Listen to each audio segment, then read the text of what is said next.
Pemain timnas Indonesia Nathan Chueon mencetak gol perdananya untuk Willem II saat membantu timnya meraih kemenangan telak 7-0 atas FC Dordrecht pada Jumat dini hari WIB. Bermain di Stadion Koning Willem II, tim tuan rumah tampil dominan sejak awal.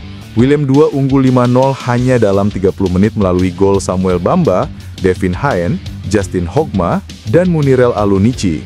Nathan kemudian menutup babak pertama lewat sundulan indah pada menit ke-39 setelah menerima umpan sepak pojok dari Nick Dudeman.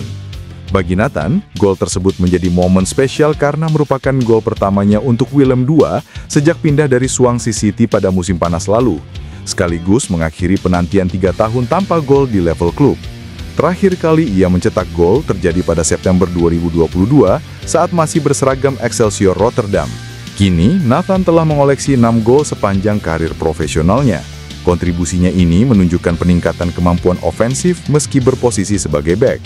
Kemenangan besar atas Dordrecht pun menjadi modal berharga bagi Willem II untuk melangkah ke babak kedua KNVB Cup. Pemain belakang Indonesia Jai Itzes tampil paten di Pekan 9 Serie A. Itzes membantu timnya US Sassuolo meraih kemenangan dengan skor 2-1 atas Cagliari pada Jumat di Stadio Unipol Domus, Cagliari. Kemenangan yang didapatkan Sassuolo ini membuat mereka untuk sementara berhasil menembus posisi 10. Melihat statistik Itzes di situs Flashscore, bek yang musim lalu membela Venezia itu mendapat rating 7,1. Angka itu merupakan tertinggi ketiga dari semua pemain Sassuolo di pertandingan lawan Cagliari. Di laga itu, Itzes membuat 7 kali clearances, 1 tackle sukses, 2 kali memenangi duel udara, dan tingkat akurasi umpan mencapai 95%. Pelatih Sassuolo Fabio Grosso berkata kemenangan di laga tandang ini sangat berarti bagi timnya, sebab ini menunjukkan mentalitas tim yang solid di luar kandang. Babak pertama kami diblok oleh lawan dan menciptakan sedikit peluang. Namun di babak kedua, dengan mobilitas yang lebih baik dan kontrol lapangan dengan lebih tenang, kami berhasil menunjukkan permainan kami dan mencetak gol, jelas Grosso di situs resmi klub. PSSI memastikan akan menunjuk pelatih baru Timnas Indonesia sebelum agenda FIFA Matchday pada Maret 2026. Exco PSSI Arya Sinulinga mengatakan jabatan pelatih kepala Timnas akan kosong untuk sementara waktu setelah kontrak Patrick Kluivert dan stafnya berakhir. Arya menegaskan, penunjukan pelatih baru akan dilakukan dengan pertimbangan matang dan pada waktu yang tepat. Menurutnya, situasi sepak bola nasional sedang panas setelah Timnas gagal melaju ke Piala Dunia 2026. Skuad Garuda tersingkir di putaran keempat kualifikasi zona Asia setelah kalah dari Arab Saudi dan Irak di grup B pada Oktober lalu. Arya juga menepis kabar adanya perbedaan pandangan di antara anggota Exco terkait kandidat pelatih baru. Ia menambahkan Ketua Umum PSSI Erick Thohir bersama Direktur Teknik saat ini tengah menyeleksi sejumlah nama calon pelatih sebelum hasilnya dibawa ke rapat Exco untuk diputuskan secara resmi. Sebelumnya, Erick Thohir sempat menyebut perlunya kehati-hatian dalam memilih pelatih baru, mengingat citra sepak bola Indonesia yang sempat disorot akibat banyaknya kritik terhadap pelatih terdahulu. Patrick Kluivert sendiri resmi diangkat sebagai pelatih kepala Timnas Indonesia pada Januari 2025, menggantikan Sintayong. Namun, pelatih asal Belanda itu dipecat setelah gagal membawa Indonesia menembus Piala Dunia 2026.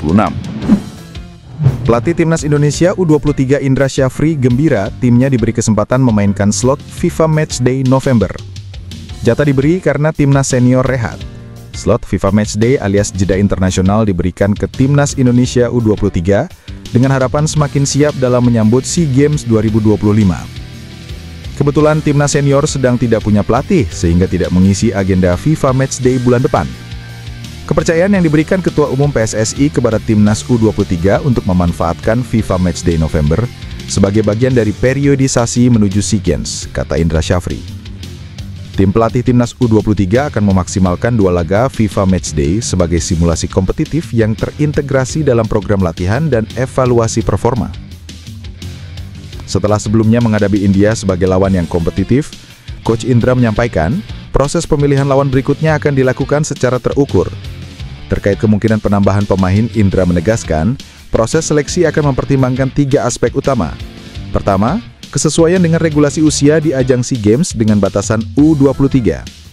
Kedua, pemain yang dipilih harus mampu berkontribusi maksimal untuk meraih poin penuh dalam 2 laga FMD. Ketiga, penambahan pemain harus selaras dengan rencana puncak performa tim di bulan Desember, sehingga tidak mengganggu ritme dan progres latihan yang telah disusun. Pemain kunci timnas Indonesia, Calvin Verdong, akhirnya menyatakan rasa frustasinya yang mendalam setelah perjuangan Garuda di putaran keempat kualifikasi Piala Dunia 2026 zona Asia harus terhenti. Meskipun telah menjadi bagian dari skuad yang berjuang keras, hasil akhir yang dicapai oleh tim nasional belum mampu memenuhi ambisi besar para penggemar. Rentetan hasil minor, termasuk kekalahan dari Irak dan juga saat melawan Arab Saudi, secara definitif menutup kembali jalur Indonesia menuju pentas Piala Dunia. Bagi Calvin Verdong, pengalamannya dilaluinya bersama tim nasional ini dianggap sebagai pelajaran berharga, meski harus diakui menyisakan kekecewaan yang tak terbendung. Calvin Verdong menggarisbawahi dampak psikologis yang signifikan akibat kekalahan beruntun yang diderita dari dua tim lawan yang memiliki kualitas di atas rata-rata.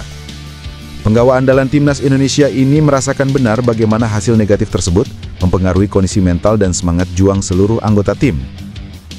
Dua hasil yang mengecewakan ini diakui memberikan pukulan telak bagi skuad yang sedang berjuang menembus batas. Verdong secara kritis menyoroti performa timnas Indonesia saat berhadapan dengan Irak yang dinilainya belum mencapai titik maksimal. Penilaiannya terhadap upaya tim saat itu sangat jujur, mencerminkan kekecewaannya.